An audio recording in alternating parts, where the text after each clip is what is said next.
ఇదివరకు మనకు తెలిసిన రిలేషన్షిప్ లాంగ్వేజ్ ప్రేమ, పెళ్లి, బ్రేకప్.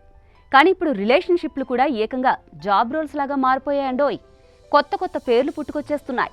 బ్రెడ్ క్రంబింగ్ అని, బెంచింగ్ అని, సిచ్యువేషన్షిప్ అంటూ ఇలాంటి ఏవేవో పదాలు వింటుంటే రిలేషన్షిప్లు కొత్త దారిలో నడుస్తున్నాయేమో అనే ఫీలింగ్ కలుగుతోందండోయ్. ఇప్పటి బంధాల స్వరూపం ఒప్పందం లేని ఒప్పుకోకలు. ప్రేమలో ఉన్నట్లే ఉంటారు, కానీ ప్రేమ కాదు.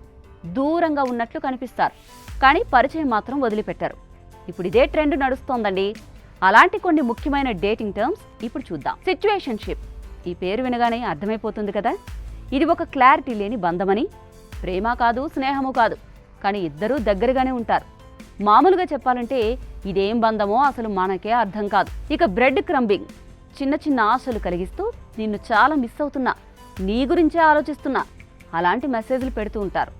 కలుద్దామన్నా కానీ, ప్లాన్ చేయాలన్నా కానీ ముందుకు మాత్రం రారు. ఆ హోప్తోనే ఎదురు చూస్తూ ఉండిపోతారు వీరు. ఇకపోతే బెంచింగ్, ఈ పదానికి కూడా అర్థం చాలా మందికి తెలిసే ఉంటుంది. అదేనండి, ఒకరిని ప్రేమిస్తున్నట్లు చూపిస్తూ అవసరమైతే వాడుకునేందుకు వెయిటింగ్లో ఉంచడం, మళ్ళీ కావలసినప్పుడు రీకాల్ చేసేలా, అదే బెంచ్.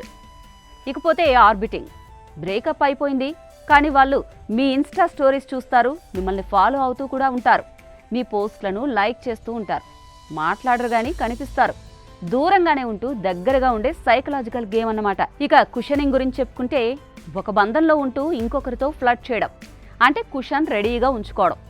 ఒకటి తేడా కొట్టినా ఇంకో దానిలో పడిపోవచ్చు అన్నమాట. అదే అండి, సేఫ్టీగా ఇంకొకరిని పక్కన పెట్టుకోవడం, దాన్నే కుషనింగ్ అంటారు. లవ్ బాంబింగ్, మొదట్లో ప్రేమల దాడులు, అవేనండి మెసేజ్లు, గిఫ్ట్లు, అడిక్షన్ లెవెల్ కేర్, అబో చాలానే ఉంటుంది. కానీ కొన్నాళ్ళకు మాత్రం అది ఒత్తిడిగా మారిపోతుంది. ఈ ప్రేమలో ప్రేమ కంటే కూడా అదుపే ఎక్కువగా ఉంటుంది. ఇక సిమ్మర్ డేటింగ్, రిలేషన్లోకి దిగే ముందు తొందర పడకుండా ముందుగా బంధాన్ని అర్థం చేసుకోవాలని ఒక చిన్న ప్రయత్నం.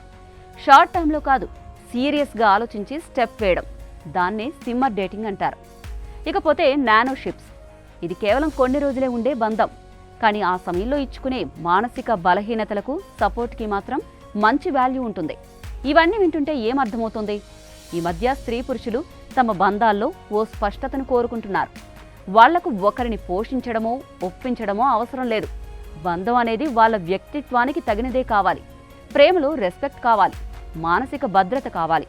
ఈ మారుతున్న ట్రెండ్కు కారణం టెక్నాలజీ, సోషల్ మీడియా మరియు వ్యక్తిగత విలువలు. ఎవరి జీవితం వాళ్ళది. బంధాల్లో పేర్లే మారిపోతున్నాయి, కానీ అవసరం మాత్రం ఇప్పటికీ అదే: అర్థం, గౌరవం, నిజాయితీ. ఇవి లేని బంధం మాత్రం ఎప్పటికీ నిలబడదు. ఇది ఇవాల్టి స్టోరీ. నేను మీ Arna. Stay tune with us.